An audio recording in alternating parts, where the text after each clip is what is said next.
Hello, welcome to BIM Modeler. This is Raj. So this is going to be a series of tutorial, and we have created another tutorial also two tutorials also about reference planes.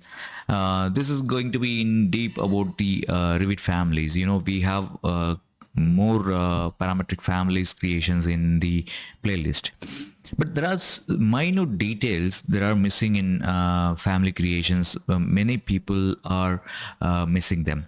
So I like to explain what are the buttons are there in the small things are there which can improve our project or Revit family things.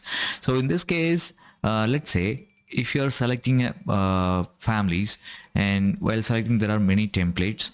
There are face-based templates and generic templates. Generic template is the level-based one, face-based and ceiling-based or wall-based, door-based. What if a family which is created in a generic model but which is supposed to be placed on the face based? So how do we convert that? That's the purpose of having this work plane based option.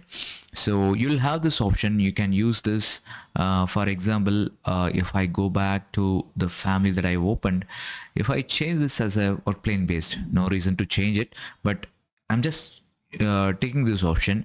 Previously it'll be a generic metric family, but if this will be placed on level only based on the level in the previous time. Now if I go ahead and after changing that, you can see that it hosting on the all the faces. It could place on any vertical or horizontal faces, on any faces. So this is a simple thing.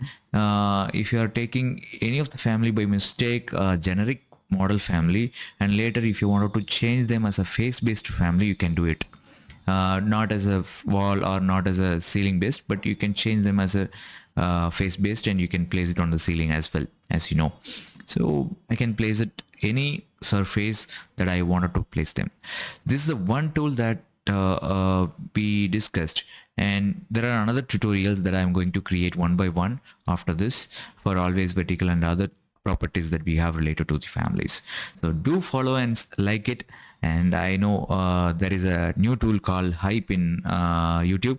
If you see those button, you click that and hide that so that others also know it that I started create tutorials.